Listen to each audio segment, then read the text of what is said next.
Friends, स्वागत है आपका एक बार फिर हमारे YouTube channel new study line पर।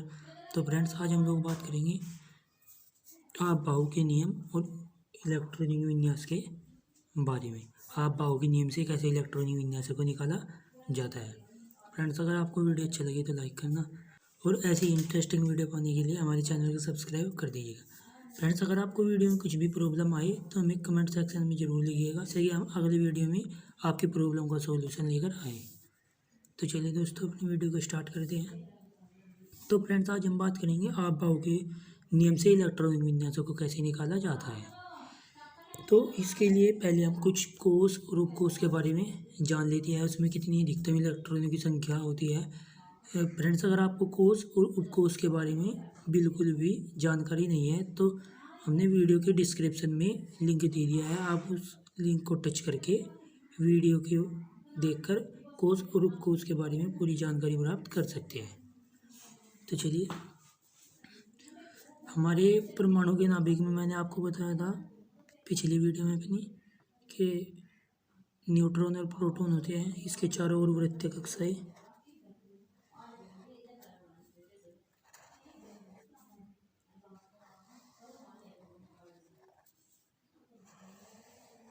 इसके चारों ओर जो है मैंने आपको बताया था कि गोलाकार जो है वृत्तीय कक्षाएं होती है। ओके, तो फ्रेंड्स, ये होगा हमारा परमाणु की संरचना।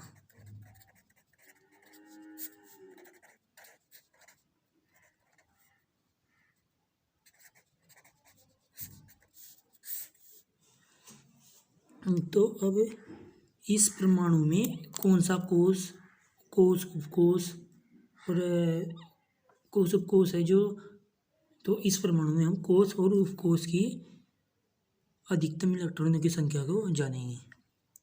तो हमारे कोष कौन कौन से हो गए, K, L, M, N, ये हो गए हमारे कोष। और इनकी जो नंबर क्या हो गई, ये पहला कोष, दूसरा कोष, तीसरा कोष, चौथा कोष। ओके, तो फ्रेंड्स, ये हमारे कोष हो गए। अब उपकोषों की बात करते हैं। ये हमारा पहला कोष है। पहले कोष में कौन कौन से उपकोष होते हैं देखते हैं। चलिए,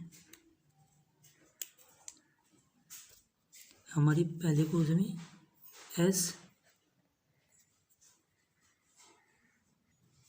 तो फ्रेंड, से पहले हम उपकोषों को जान लेते हैं कि उपकोष कौन कौन से होते हैं, क्या नाम होते हैं इनके।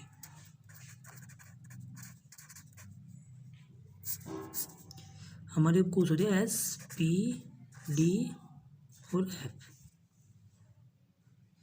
और हमारे K कोष में S उपकोष होता है, यहाँ दो। दूसरा कोष हो गया हमारा, दूसरे कोष में S और P। तीसरे कोष में S, P, D और चौथे कोष में S, P, D, F। Okay, अब फ्रेंड्स देखते हैं कि इन कोषों की कितनी अधिकतम इलेक्ट्रॉनों की संख्या। फ्रेंड्स, अब हम देखेंगे कि एक कोष में कितने अधिकतम इलेक्ट्रॉनों की संख्या होती है। तो हमारे कोष कौन कौन से बताए थे मैंने आपको। तो फ्रेंड्स, कोष कौन कौन से थे हमारे, K, L, M, N। और इसमें जो है हमारे अधिकतम इलेक्ट्रॉनों की संख्या, अधिकतम इलेक्ट्रॉनों की संख्या जो है वो यहाँ नीचे हम लिखेंगे। K में अधिकतम इलेक्ट्रॉन कितने आ सकते हैं, 2। और L में अधिकतम इलेक्ट्रॉन 8। और इसमें 18 और इसमें 32। जाते तो है फ्रेंड्स ये आगे तक, बहुत आगे तक, लेकिन जो है हमने आपके जो कोर्स के हिसाब से बेसिक केमिस्ट्री जो है उसके हिसाब से 32 तक ही बताया है। ओके, तो अब उपकोषों में देखते हैं, उपकोषों में इलेक्ट्रॉनों की अधिकतम संख्या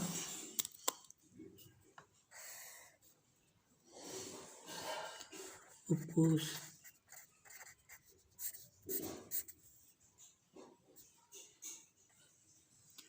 उपकोष कौन से हो गए हमारे?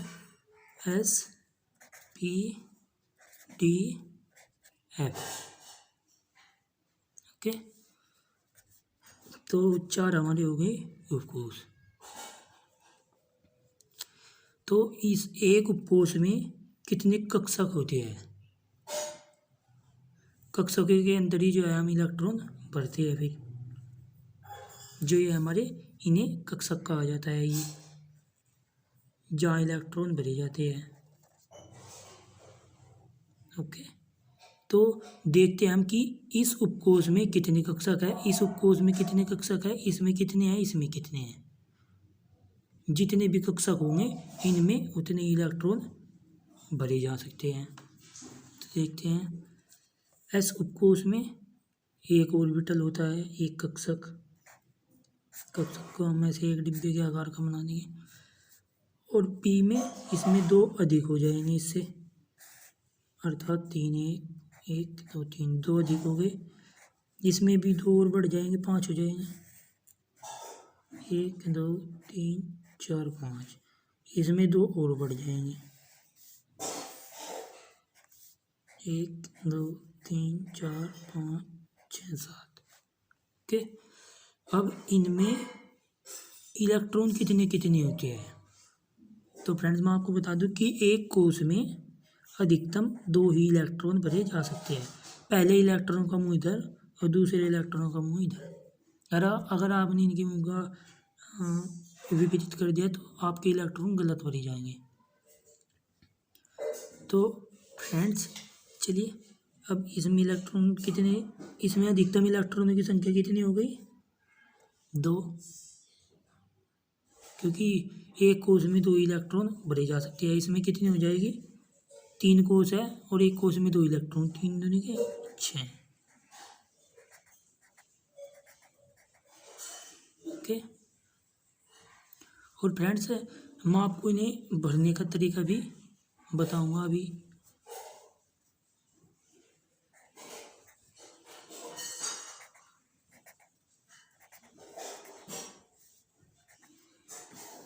जो है इसमें कितने अधिकतम इलेक्ट्रॉन हो जाएंगे? इसमें हमारे 5 कक्षक है, 5 दूनी 10, और इसमें 7 कक्षक है, 7 दूनी के 14 इलेक्ट्रॉनों की जो अधिकतम संख्या है वो हमारी 14 हो जाएगी। तो फ्रेंड्स अब हम देखते हैं कि इन्हें कैसे भरा जाता है। ओके, तो फ्रेंड्स आप मान लो कि हमारे पास पी उपकोष है, ये हमारे इसके कक्षक,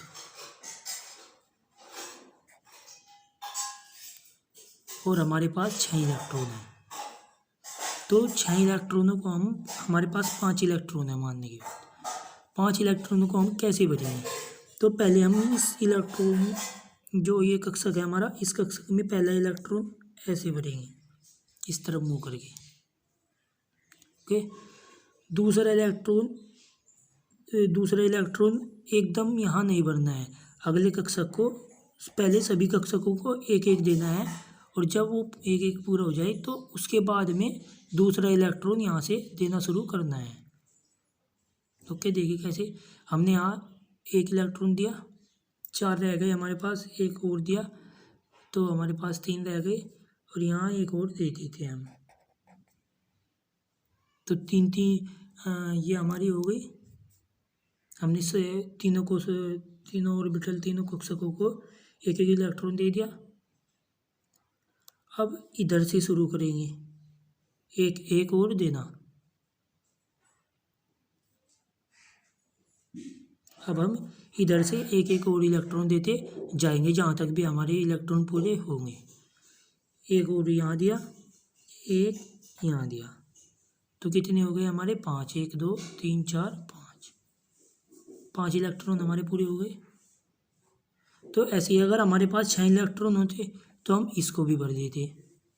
तो फ्रेंड्स कहने का मतलब ये है कि आपको सीधे ऐसे इलेक्ट्रॉनों को नहीं भरना है कि आप सीधे भरते चले जाओ कि यहाँ 1 2 3 4 5 6, बल्कि आपको ऐसे भरना है कि पहले एक इलेक्ट्रॉन इसको दो, फिर एक इलेक्ट्रॉन इसको, फिर एक इलेक्ट्रॉन इसको दो। अगर इसके बाद हमारे पास इलेक्ट्रॉन बच रहे हैं तो यहाँ से शुरू करो, एक इसको एक इसको एक इसको। ओके, तो ये इन इलेक्ट्रॉनों को भरने का सही जो है फॉर्मूला है। तो फ्रेंड्स मैंने आपको बताया कि डी जो है हमारा, डी में 10 इलेक्ट्रॉन, एफ में 14 इलेक्ट्रॉन, पी में 6 और एस में 2 अधिकतम इलेक्ट्रॉनों की जो संख्या होती है। और ये को मैंने आपको कोसों में बताया, कोस में KLMN, ये हमारे कोस हो गए। कोसों में अधिकतम इलेक्ट्रॉनों की संख्या, के में 2, एल में 8, इसमें 18। तो फ्रेंड्स जो हमारी ये वृत्तीय कक्षाएं है, इनके के में मैंने आपको बताया कि 2 अधिकतम इलेक्ट्रॉनों की संख्या है, तो इसमें अधिकतम इलेक्ट्रॉन 2 ही भरे जा सकते हैं। ओके, और एल में मैंने आपको बताया 2, इसमें 8 होती है, तो इसमें 8 ही इलेक्ट्रॉन भरे जा सकते हैं। और वो 8 इलेक्ट्रॉन किसके होंगे, एस और पी, इन कोशों के जो है यहाँ 8 इलेक्ट्रॉन होंगे। तो फ्रेंड्स चलिए आप बाउ के नियम से देखते हैं कि इनमें कैसे इलेक्ट्रॉनों को भरा जा सकता है। आप बाउ के नियम से मैं आपको अच्छी तरह समझा दूंगा। आप बाउ नियम, तो इसे कैसे क्रम वाइज लिखेंगे, देखिए फ्रेंड्स, जो हमारा 1 हो गया 1s2, सिर्फ s के सामने 1 लगा देना है, कुछ नहीं करना है, 1s2। ओके, और सेकंड क्या है हमारा, 1 से आगे क्या चल रहा है, इधर आए हम, इधर कुछ नहीं, इधर कुछ नहीं, इधर कुछ नहीं, इधर, ये हमारा 2 मिला है। 2 एस के सामने यहाँ में 2 लिख देना है अब, 2s2। तो फ्रेंड्स आप सोच रहे हो कि 1 और 2 क्या है, ये पहली कक्षा है, पहला जो मैंने आपको सेल बताया था, ये पहला कोष है और ये दूसरा कोष है, ये के है और ये एल है। मैं दिखाता हूँ आपको एक बार।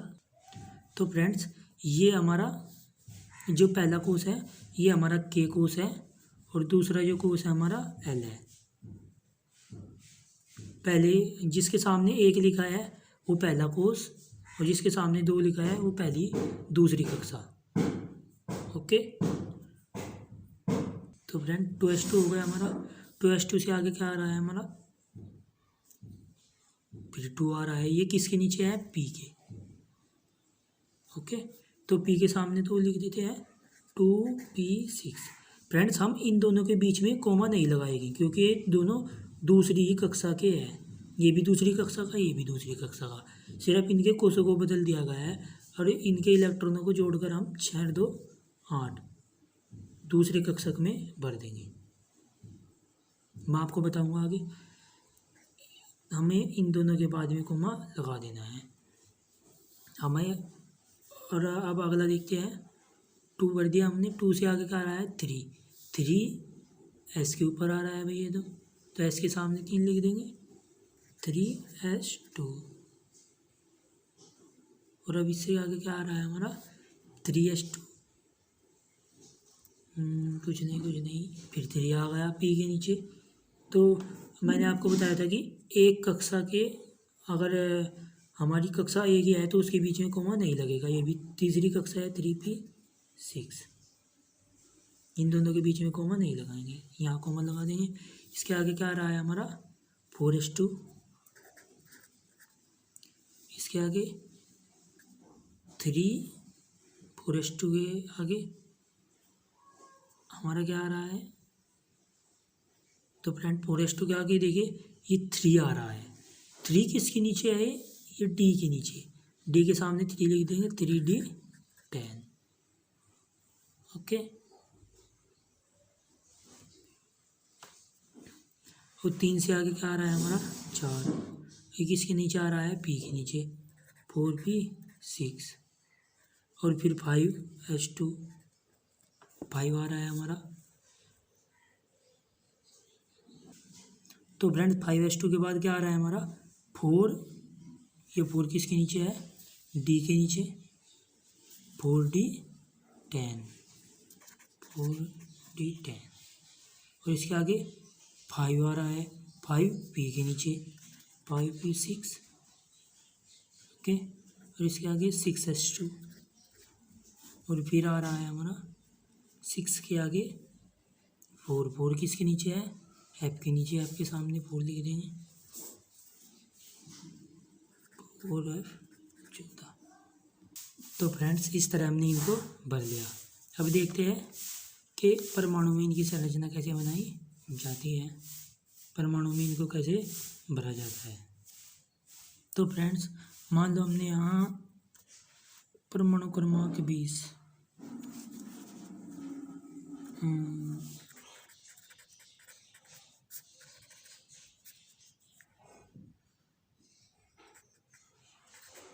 49 का,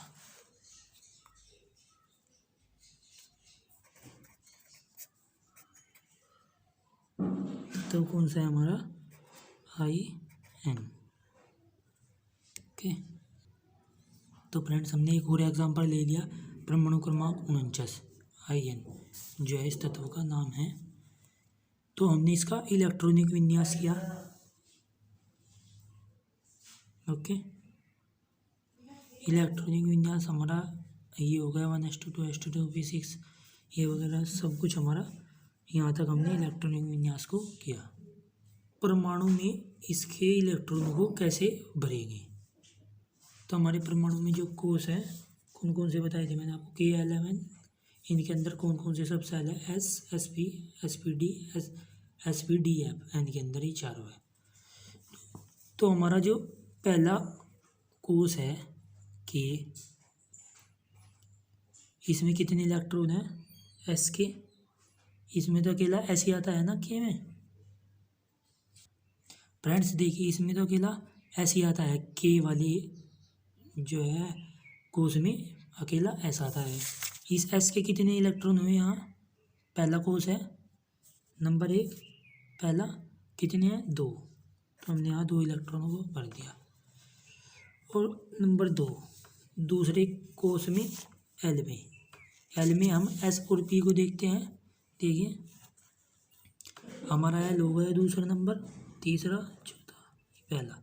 दूसरे नंबर में S और P, तो हम S और P के इलेक्ट्रॉनों को देखते हैं कितने हैं।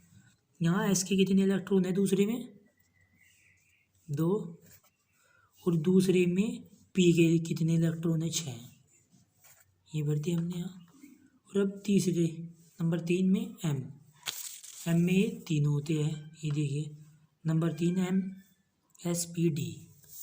तो तीसरे में S के इलेक्ट्रॉन देखते हैं कितने हैं?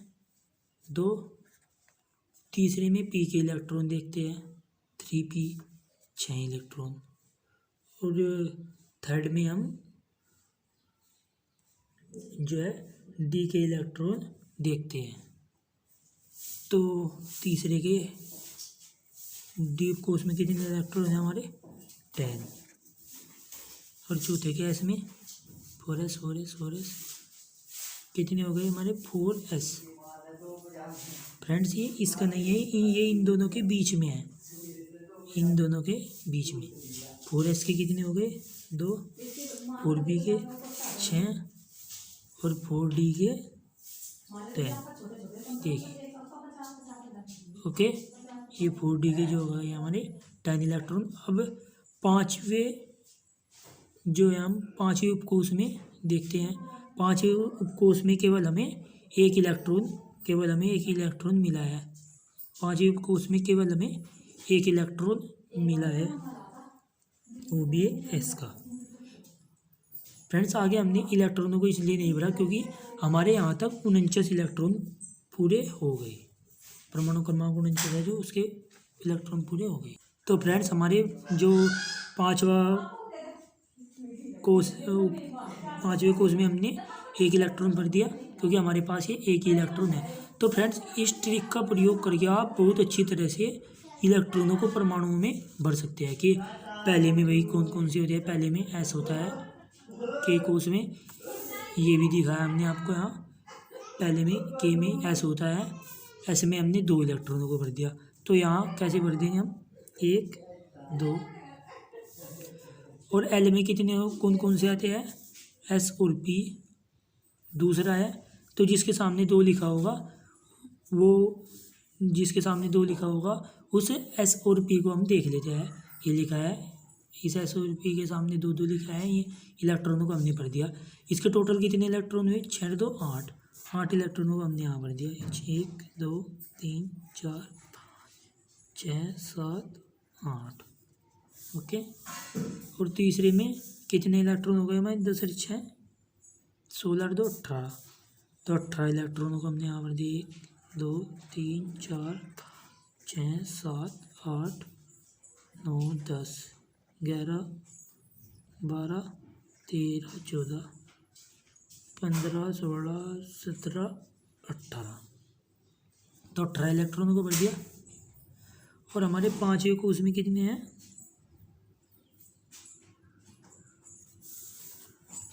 कहीं गलती हुई है, पहले दूसरा तीसरा, पहला दूसरा तीसरा और चौथा, 10 और 6 16 और 2 18। इसमें भी 18 ही भरे जाएंगे। 1 2 3 4 5 6 7 10 11 12 13 14 15 16 17 18। और हमारा जो पांचवा है नंबर 5 O, इसमें कितना इलेक्ट्रॉन है हमारा, कुल 1 इलेक्ट्रॉन। क्योंकि हमें 1 इलेक्ट्रॉन लेने से ही हमारा जो है परमाणु क्रमांक 49 की पूर्ति हो गई। ओके फ्रेंड्स, तो थैंक यू फ्रेंड्स हमारा वीडियो पूरा देखने के लिए। तो फ्रेंड्स आशा करता हूँ कि आपको ये वीडियो में बिल्कुल अच्छी तरह से समझ में आ गया होगा जो भी कुछ मैंने आपको समझाया। Thanks for watching.